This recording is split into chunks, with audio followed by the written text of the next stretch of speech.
go to that gentleman right Yeah, how there. you doing? My name is George East. I'm with Image Nation. I got a question about hip hop in general for Mr. Shockley right there.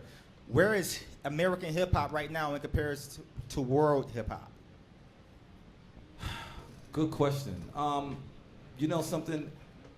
I haven't been listening to a lot of hip hop lately, but I do listen to a lot of world music, and I do believe that I just think that I think that as long as you're inventive and you're imaginative, because I think that hip hop has gotten away from being inventive and imaginative. I think it started to stick to a formula. It started sticking to the same topics, and I think that once you open it up, you know, incite new rhythms, incite new ideas. I think that once you do that, you're going to get an audience, because let's face it. I personally think that there's no genre in music. I think that everything is hip hop. All right, because I hear the 808s and rock music. Now I'm starting to hear hip hop and country. Did y'all hear that? Y'all hear a little vibrations of hip hop and country? Okay, I'm hearing a lot of low end theory in a lot of records across the board, whether it's Afrobeat, whether it's some funk, whether it's house, it doesn't matter. So as far as I'm concerned, we're in a beat generation. So it doesn't matter, man. Open it up. And that's true for all music. Yeah. Hip hop or whatever, open it up. Let's go way in the back. I see a hand. Yes, that gentleman right there. Well, actually, I just had an observation, because I want to thank Bob for his kind words. You know, I've been making records for 27 years, and to me, the one fundamental difference that technology has made is that, you know, to me, technology really doesn't make a difference at all. You know, you can be in a great sounding room with a shitty singer, and it's always going to be a shitty singer. But when you have great talent in a shitty room, you're always going to have great talent. And I think the one thing the internet is doing is making it possible to hire great talent over the internet. There's all these sites that are working up now, collaborative sites that are coming online, where you can hire great talent, you know, major label artists and musicians and producers and engineers. And I think that's a really interesting proliferation in the technology advance. And I think, you know, sure, budgets have gone down, but if you take away the cartage, you take away the transportation, take away the accommodation, I'd much rather hire a great musician rather than have somebody who can press a keyboard and with one finger.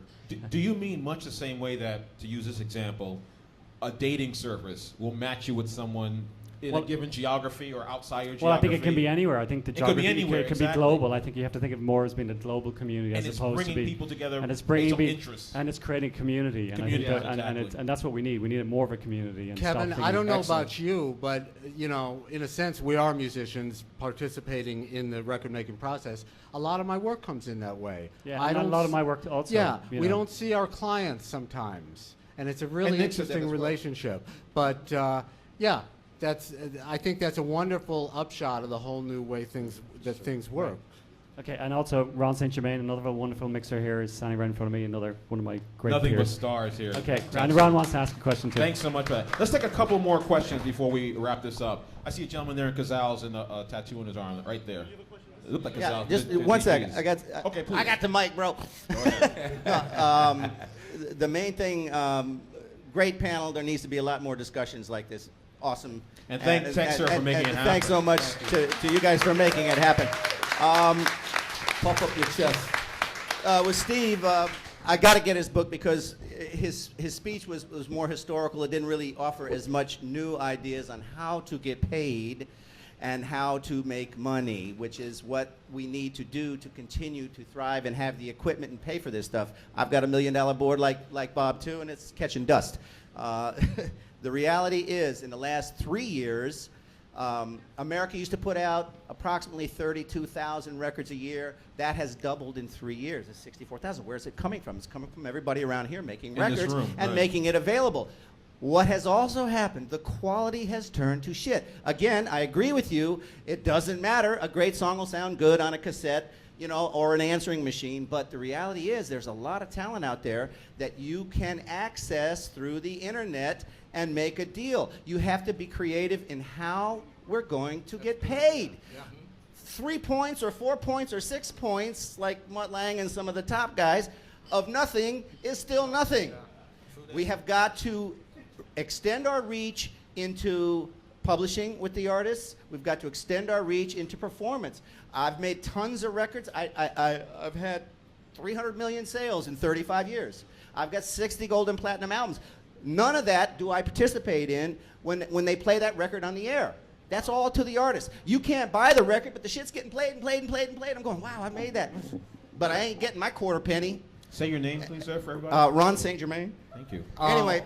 Ron, you're right, but I think that organically systems evolve, and that's one of the wonderful things that's happening now in the internet. And I was talking before that there's no delivery system. This will evolve too, and our ways of doing business will evolve. Well, That's I right. just hope that the quality doesn't get completely lost, because there's no place to learn. You can't pick up a Mac manual and learn how to produce. You can't pick up a Mac manual and learn how to engineer. You've got to learn that from the people that really know, and some of them are up there, and some of them are out here in the audience, and they're out there. If you find them, look them up, because we can really polish a turd great. Yep. That gentleman right there with the, I thought those were Gonzalez with their DGs. Dolce Gabbana's. I got a question. Like with new artists coming out and just doing home studios and maybe want to do their own site, is it mandatory to master your music? Or can you Good just question. Is it necessary to master your Yeah. music if you're okay? Strong feelings about that, I'm sure. It will help a lot. It will really help a lot. And again, but it's really what Ron was talking about and what Kevin was talking about. It's getting together with someone who, you know, we're not all perfect every time out, but someone who really knows how to make that kind of stuff happen. That said, same thing I said before, rock and roll was born of people doing things wrong. So people say, oh, wow, I want you to mix my record. I said, how much have you spent on the record? Well, we spent $2,700 so far. I said, listen, take the money you were going to pay me, get some gear, and learn how to use it. So you can do it. You can do it, man. And I just want to say one thing, you know, and this is maybe a little bit off the subject, but it's still within the scope of what we're talking about. Is I want to suggest that, you know, we need to collaborate with each other more, because I Yes. think that one of the problems that I find that's keeping everything stale is that, you know, the computer is one person on at a time. You know, so thus everybody tends to be like this one person is making everything and doing everything and putting it out, and then it really feels and comes from that, and it doesn't have the other influences of the other people adding in, and like a band would normally do. So I think that collaboration is the key to unlocking some of that, you know, that hidden power that we have. That's a really great note on which to end this. I think that these are the kind of events to which you have to bring your business card, be prepared to meet people, talk about what you're doing, share information. And what's great about what Tekserve did here tonight is that any one of these gentlemen would be worth an entire evening by themselves, but they brought all four of them together to talk to you. Hank and I tried. We just want to thank you for your attention, and thanks so much for being here. Thanks, Tekserve. And is there anything else you want to? And Kareem, I want to thank you for now putting me out there on Front Street. So now when I come into Tekserve, I won't be anonymous like I normally was. Exactly. You'll get the best service from now on, Hank Shockley. I want to thank Paul and Kareem especially for their help in putting this together, and buy lots of Macs.